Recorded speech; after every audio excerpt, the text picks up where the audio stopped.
Je m'appelle Yotam, je suis à l'initiative de l'école Agama, une école qui est localisée actuellement essentiellement dans l'Aude, mais aussi à Paris.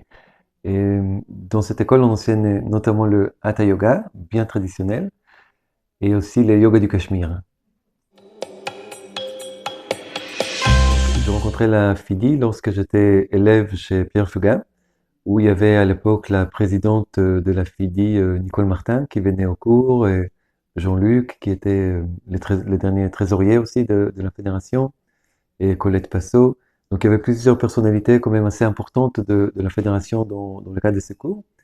Et on a gardé les liens au fil des années. Et lorsque j'ai décidé de monter une école de yoga, c'était la référence la plus naturelle pour moi, et notamment grâce à son esprit qui est très ouvert à différents enseignements, à différentes écoles, et sans enfermement.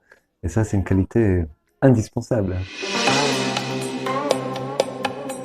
J'ai commencé les yoga lorsque j'étais étudiant à l'université. Je savais pas trop ce que le yoga était en fait, hein. Et avant, il y avait l'Inde qui était toujours un peu présente dans la famille, comme l'une de mes tantes était parmi les fondateurs d'Auroville en Inde. Et du coup, j'avais cette bonne image. Je me suis dit un jour, allez, je vais le tenter, je vais l'essayer. Puis j'accrochais bien, tout en restant quand même assez, voilà, je faisais un cours, 2 par semaine. Et à un moment donné, lorsque je suis monté à Paris, j'habitais à Montpellier avant, et là, j'ai continué encore à prendre des cours, cette fois dans une structure un peu plus compétente peut-être. Et un jour, en sortant d'un cours, j'ai eu une expérience inexplicable comme ça, qui a duré 3 jours et qui m'a vraiment transformé. Tu peux nous Une- parler de cette expérience? Bah, c'était une expérience un peu ouais, de plénitude, d'une force, c'est incroyable. J'étais pas forcément très bien dans la capitale, qui est une grande ville et tout, moi qui viens plutôt de la campagne. Et je faisais des études aussi qui ne sont pas, qui me passionnaient pas trop à l'époque. Et là, tout d'un coup, après ces cours de yoga, un cours banal d'1 heure et demie, hein, chaque chose était parfaite, chaque chose était à sa place. J'ai voyais la plénitude partout et ça a duré 3 jours quand même. Donc j'avais jamais ressenti ça auparavant. Et c'était une vraie révélation. Ce qui m'a donné vraiment envie à commencer à m'investir dans cette pratique. Et du coup, j'ai commencé à pratiquer quotidiennement. J'ai commencé à acheter des livres, à les lire. Et parmi l'un de mes premiers livres, c'était le Que sais-je sur le yoga, écrit par Pierre Feuga et Tara Michael. Et lorsque j'ai terminé ce livre, j'ai vu que Pierre enseignait sur Paris. Du coup, je l'ai contacté. Il m'a accepté à un entretien et après dans ses cours. Et voilà, donc c'est comme ça que je suis arrivé. C'est le chemin qui m'a ramené au yoga.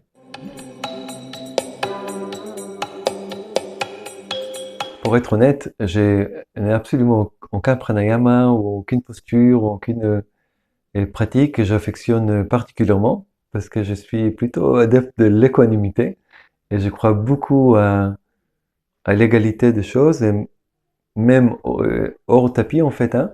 Et il me semble que la pratique du yoga, elle est là pour nous apprendre à s'impliquer pleinement dans ce que l'on fait, mettre toute notre conscience. Hmm, C'est la qualité de notre présence en fait qui compte. Et petit à petit, on transpose tout ça dans la vie quotidienne. Et du coup, tout devient yoga et on est connecté en fait à cette qualité de présence du matin au soir. Peu importe la posture, peu importe la respiration, peu importe la mudra, on fait feu de tout bois. Alors, je dirais que la fédération serait la Tadasana, la posture de la montagne, puisqu'elle apporte une stabilité à toutes les écoles de yoga. Elle apporte un soutien, une forme de verticalité, une forme de force aussi, de puissance. Alors, lorsque j'étais touché par la magie et la grâce de la pratique du yoga, je me suis donné corps et âme à cette pratique. J'ai pratiqué vraiment quotidiennement et toutes mes lectures étaient orientées vers le yoga, en fait, hein, vers la philosophie, vers la technique. J'ai commencé à être enseignant aussi à plein temps. Et en fait, toute ma vie était pleinement immergée là-dedans.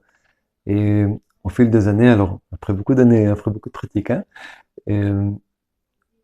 aujourd'hui, je ressens moins le besoin de pratiquer comme ça aussi régulièrement, je sens que la pratique, et heureusement, à mes yeux, elle s'est intégrée en moi et que finalement, que je fasse du yoga ou que je fasse pas de yoga, c'est exactement la même chose, d'autant plus que je crois vraiment à la pratique du yoga au quotidien et où tous les actes les plus banals de la vie deviennent un yoga quand on le fait avec la juste présence, avec cette pleine présence justement qu'on a appris lors de la pratique.